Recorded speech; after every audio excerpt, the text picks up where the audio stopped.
Meal accountability. Let's get started. What is meal accountability?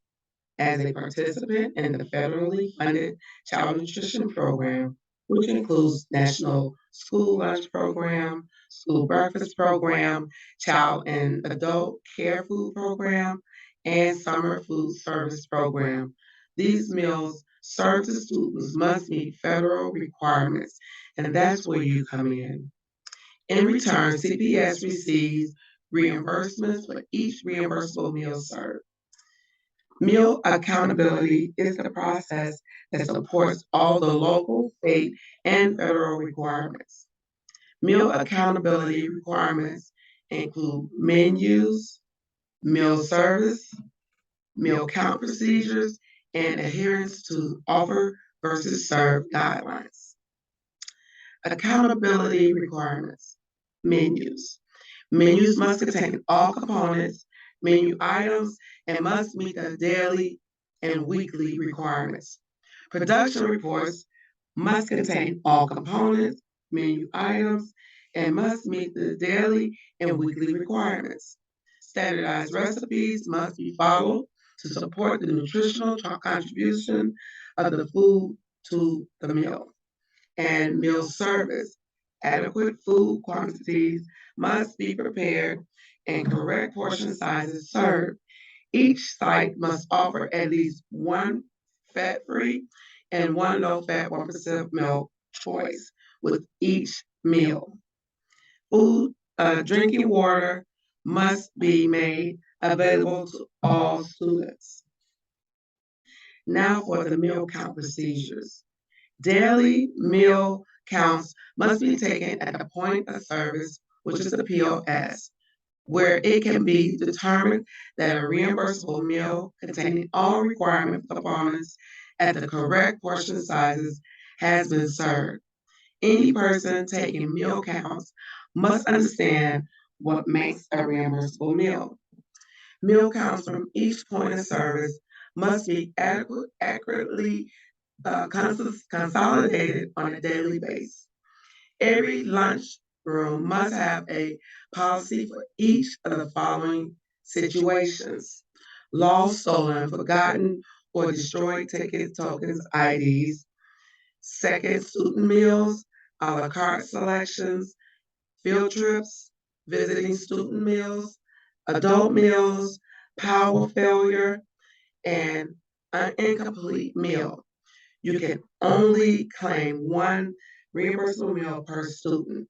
If a student wants a second meal, it would be an a la carte transaction, except for STLS students situations.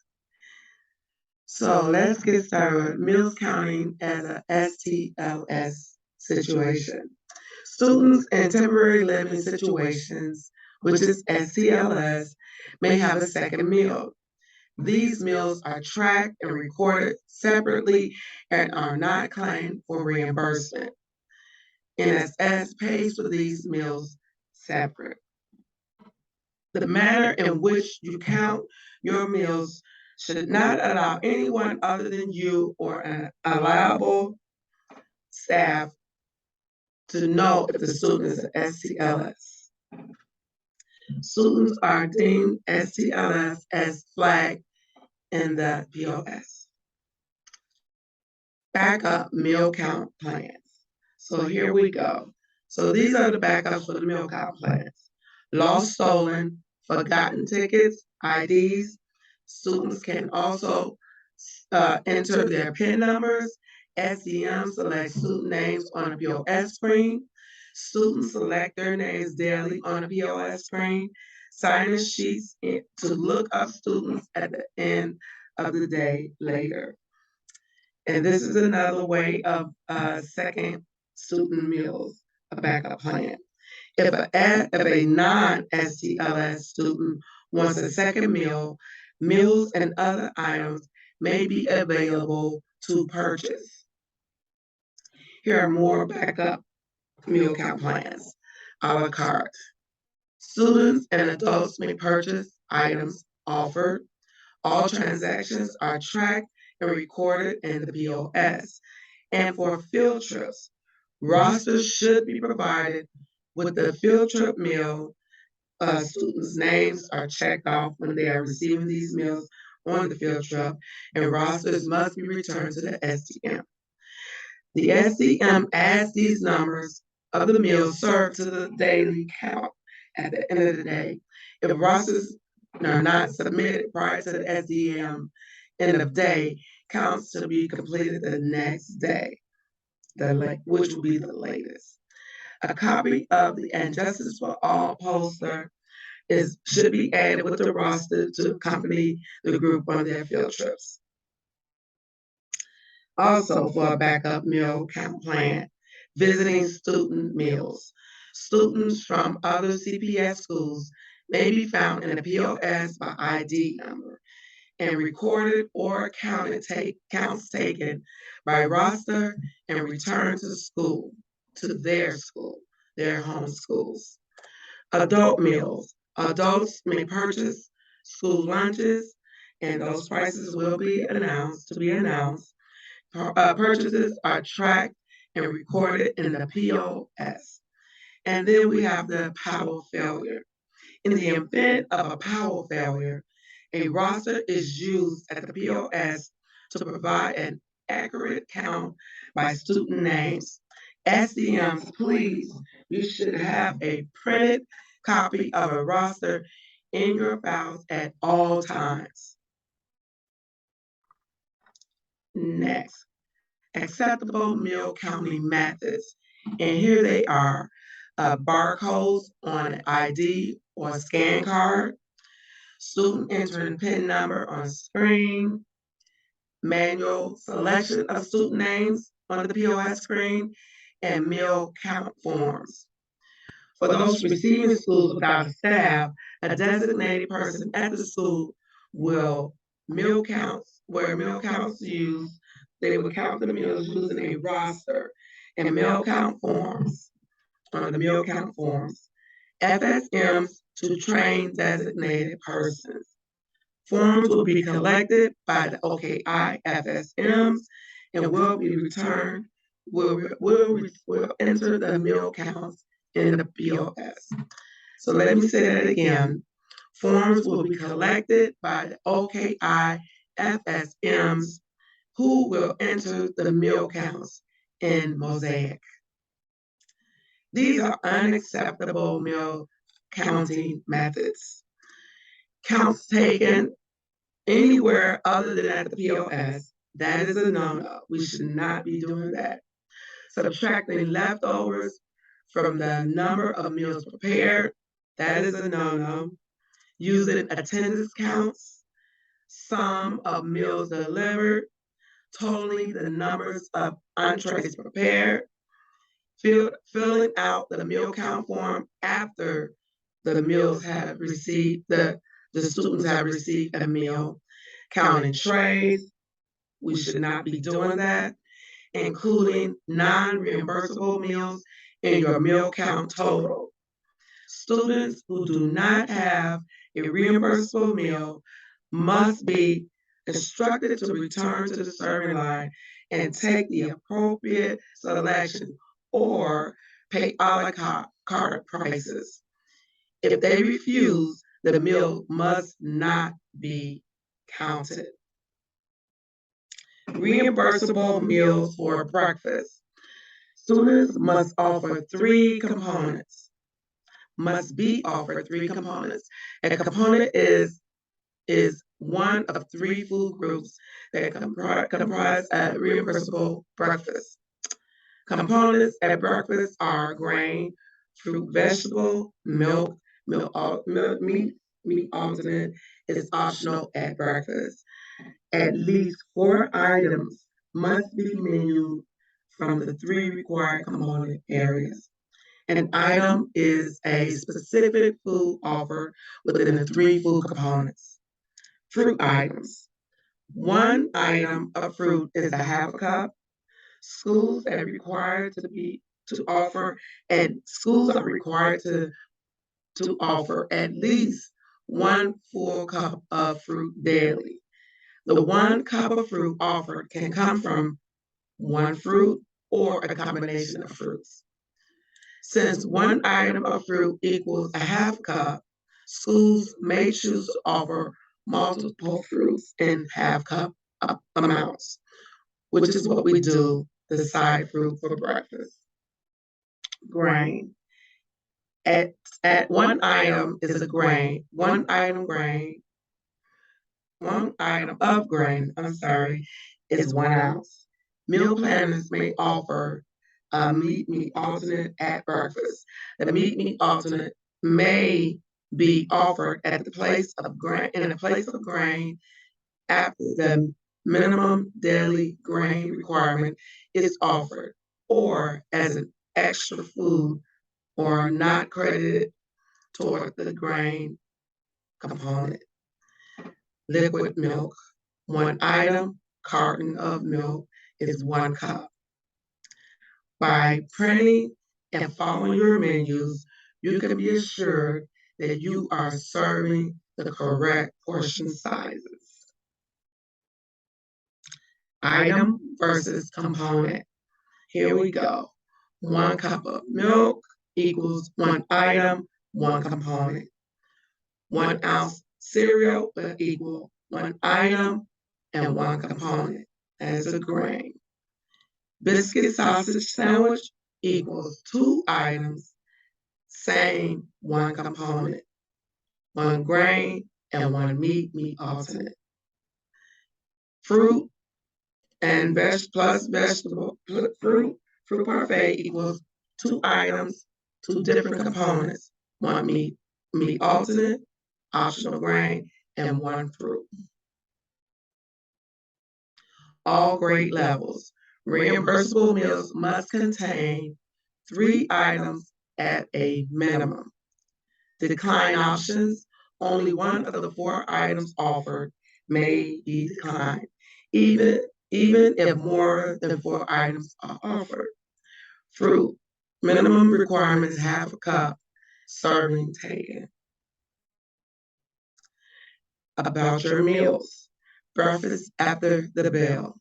Schools are required to have a breakfast after the bell policy, which allows students who have arrived to school late to still have a healthy breakfast. Students will be marked on a separate breakfast meal count form, and meal counts from breakfast after the bell served should be included in that same total of breakfast counts for that day. Pre-K in the classrooms.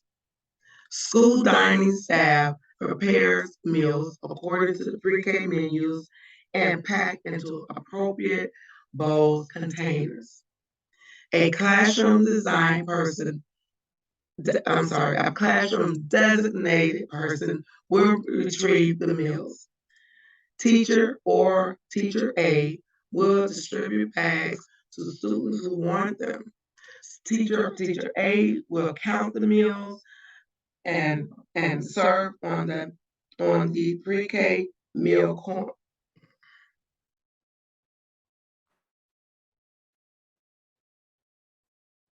About your meals. Breakfast after the bell.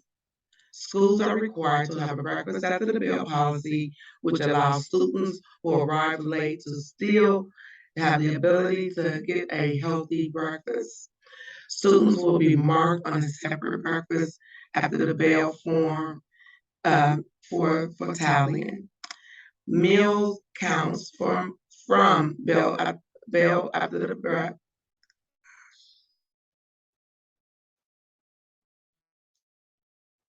About your meals.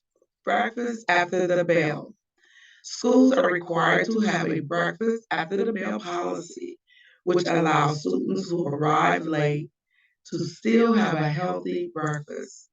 Students will be marked on a separate breakfast meal count form. Meal counts from the BATB breakfast after the bell service should be included in the total breakfast count for the day. And also the pre-K in classrooms.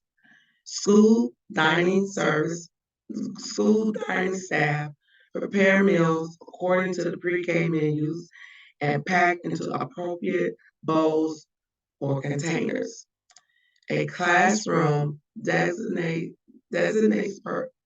designated person, excuse me, will retrieve the meals. Teachers or teachers' aides will distribute bags to students who want them. Also, teachers or teacher aides will count the meals of will count the number of meals served on the pre-K meal count form. A classroom designated person will return any leftover meals to the lunchroom. Reimbursable meals lunch. Students must be offered 5 components.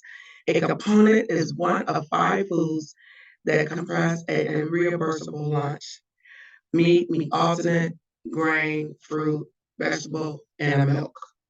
All 5 components must be offered.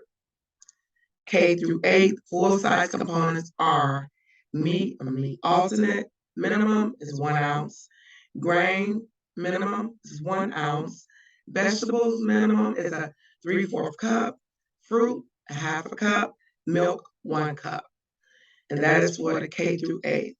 In 9 through 12th grade, full-size components are meat alternate, minimum is 2 ounces, grain minimum is 2 ounces, vegetable 1 cup, fruit 1 cup, milk 1 cup.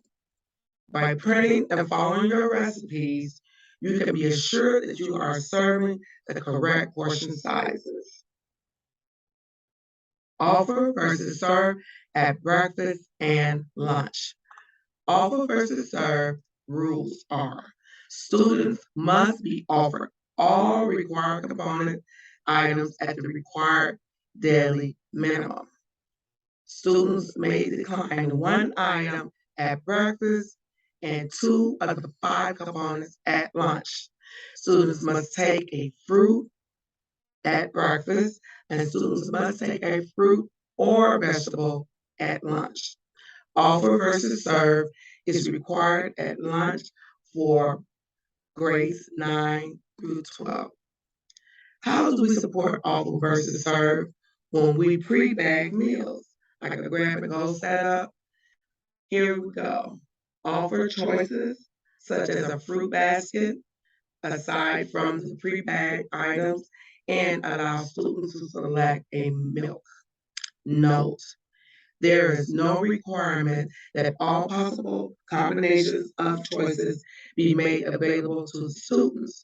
Students who do not select all required items for the reimbursable meal should be instructed to return to the serving line and complete those selections. Signage is required. Required signage. Signage and menus should provide clear information about allowing choices. This will help students easily build a reimbursable meal and is especially important to avoid problems at that point of service. Menu signage, reimbursable meal options. Students, servers, and cashiers must be able to identify what constitutes a reimbursable meal.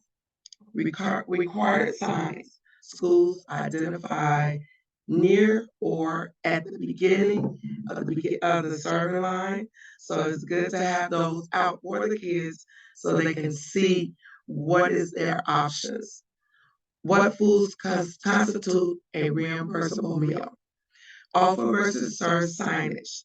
Schools implementing offer versus serve must also identify what a student must select to have a reimbursable meal under offer versus serve.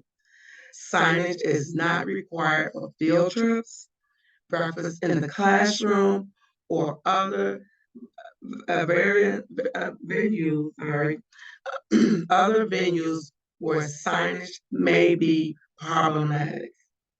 Display the injustice for all signs wherever wherever meals are served. This includes the lunchroom, hallways, gym, etc. In closing, meal accountability is a cornerstone of our operations. The reimbursement CPS receives allow us to purchase food, equipment, supplies, and pay our staff. And NSS staff member at the POS at all times during service. In closing, meal accountability is the cornerstone of our operation. The reimbursement CPS receives allow us to purchase food, equipment, supplies, and pay our staff. And this is an NSS staff member at the POS at all times during the service. This is a must. Your POS must be on and the correct meal service is selected. If you are not using the POS, be sure to use the proper grid sheets for that service. And an NSS staff member must verify each student has a reimbursable meal before recording it on a POS or grid sheet. All meals, breakfast, lunch, after the school, must, and I mean must, consume on site. This applies to all grade levels, including pre-K. If you have any questions or need further assistance, please contact your operations specialist. Thank you.